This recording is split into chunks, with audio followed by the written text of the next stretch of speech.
Thank you, Mr. Chair. I'm going to show some videos of what the Trump administration has done in some of these cities across the country. If we could hit play on that. Thank you. Get out of the fucking car. Get out of the car. Oh! Fucking bitch. Oh shit! What the fuck? They killed him? Did they fucking kill that guy? Are you fucking kidding me, dude? Right at the corner of Jefferson.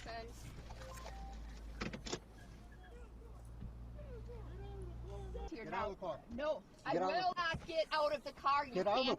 the car. Get your hands off of me. Get your hands off me. Oh, We saw that. ICE Code of Conduct says, quote, all ICE employees must be paid professionally and must be a model for all to follow. Director Lyons, yes or no, is the behavior you just witnessed a model you think agents should follow? Sorry about that, sir. Sir, I can't speak to each one individually. So you can't just... Each ICE officers are held to a higher standard and higher conduct, but in every case, like I already stated before, between, Tennessee versus Gardner, Graham versus O'Connor. It's also just an issue of common sense. Like, right, even the last one where that woman is being pepper sprayed, there's enough standoff distance that she's clearly not a threat, and he directly puts a non-lethal into her face. Speaking of non-lethals, are all ICE agents, even the ones that are new ICE agents, trained in the use of non-lethals? Pepper spray, mace, tasers. Yes, sir. They employ it on themselves, too, so they understand the impact of it. Yes, sir. I've been sprayed many times. It's horrible. Yeah, same here. Okay. Right now, what is the training cycle for new ICE agents? How many days? So we reduced the actual calendar days from 75 to 42. We went from 5 days a week to 6 days a week. 5 days a week was 5 8-hour days, and we've gone to 6 12-hour days.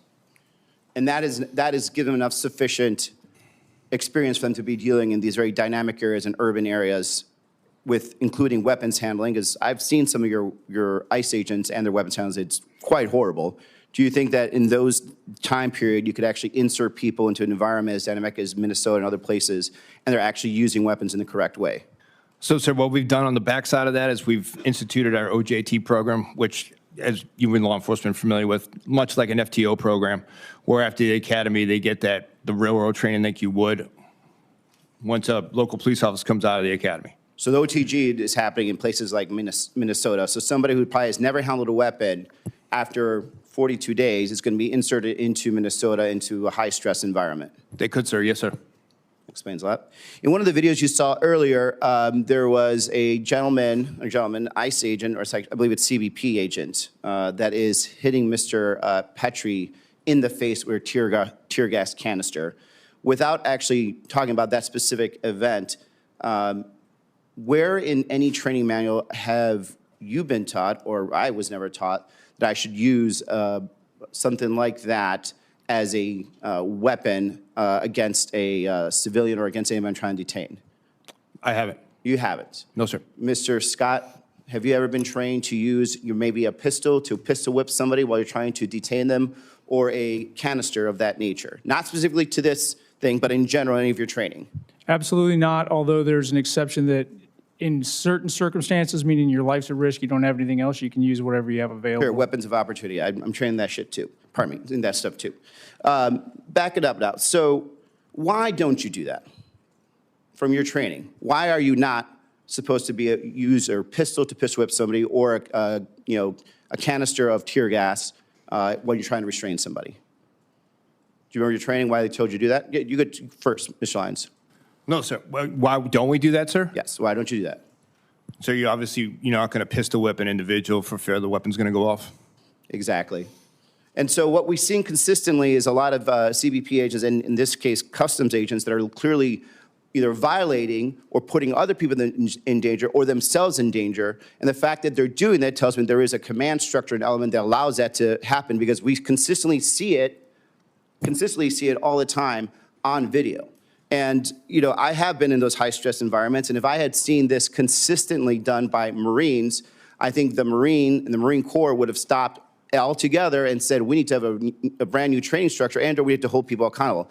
The fact that this is happening all the time means that you've created a space, a command structure that has allowed this because these men feel that there's going to be no accountability. Now, rolling forward, after Renee Good was shot, the agent called her I quote, a fucking bitch on camera. Yes or no? Is this how your agents are trained to act? And I'll go to Chairman Scott, sorry, Chairman, Mr. Scott. No, sir. Is that professional in that sir. regard? I asked this earlier. You know, your weapons, your agents, Director Lyons, are trained in weapons handling, correct? Yes, sir. If you look at the Renee Good shooting, why is the agent holding a camera phone and a weapon at the same time? So, sir, I don't want to comment on the ongoing investigation just because that's still being determined at this time. But could I just go back to one thing, sir, that you mentioned earlier? No. I want to ask further questions on this. Has there ever been an order to any agents, CBP agents in Minnesota or other place, for them to be recording on their personal phones to essentially be somewhat social influencers or to pass, the media on to up? Has there ever been any orders given for people to be holding or for agents to be recording while they're, doing these stops or engaging with the public? Sir, has ever been an order to do that? Agents have used it as far as if they were going to make an arrest, say, on an agitator. The U.S. Attorney was requiring to have video leading up to the event, so officers have used that for that. For video from a handheld, from a phone? If they had a body camera available, from the body camera or from any type of recording device. But the reason there's a difference is because the body cam is designed for a police officer or law enforcement to engage while still being able to have full scope of knowledge what's happening, be able to detain, be able to escalate if they need to escalate. What I saw and what the world saw for me is the fact that there was an agent that was moving around a vehicle with a camera phone recording and his hand on the weapon. In what world, in what training between all of your training in weapons handling, have you ever been taught what the appropriate use of you holding a weapon and at the same time recording on a camera phone? Did you have any of that type of training at all in your time in ICE, law enforcement, or through CBP? No, sir, I haven't. But again, we look at every instance, no matter what it is. So shouldn't there be some kind of command or directive that comes down from CBP headquarters, knowing that this is unprofessional conduct that probably created and put the officer and probably the civilian in a situation that ended up escalating to a shooting, that maybe you shouldn't be holding a camera, trying to be influencer, and wielding a weapon at the same time? That is a professional code of conduct. As law enforcement, as military, you would never do that because you cannot handle a weapon, assess the situation, and be able to determine to escalate or de-escalate. Did you issue any type of direction after Ms. Good was shot saying that this is not what you should be doing, or we're just accepting that this is going to continue going forward? no, sir, there was nothing issued because we do hold our individuals accountable. That's my point I wanted to make earlier is that, from January 25 to January 26, ICE has had 37 open investigations for excessive use of force. So we do hold individuals accountable. Out of those, 18 of those were closed, 19 are still pending, and one has been referred for further action. And so to back up, it's not even necessarily just like I'm glad you're doing investigations, to be clear.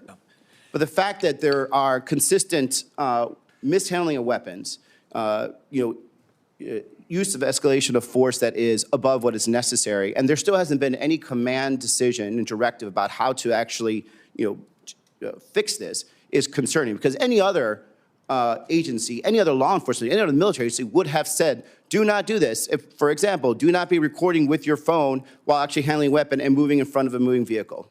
That's it. I yield back. Thank you. Yeah, I think these are good points because in moving forward, things have not been perfect. We're going to do better. You're not holding your gun and holding a camera at the same time sounds like a pretty easy one, that you probably shouldn't do that. I think we went over this earlier, but verbal altercation, people are backing away. I think you both acknowledged that pepper spraying someone backing away was not recommended policy. How you outlined it, yes. Okay. Yes, sir. Yeah, and so I think we have made some progress on some of these things, and I think But it's important because your agents are watching this too, and then you have to let everybody know sort of what the policies are.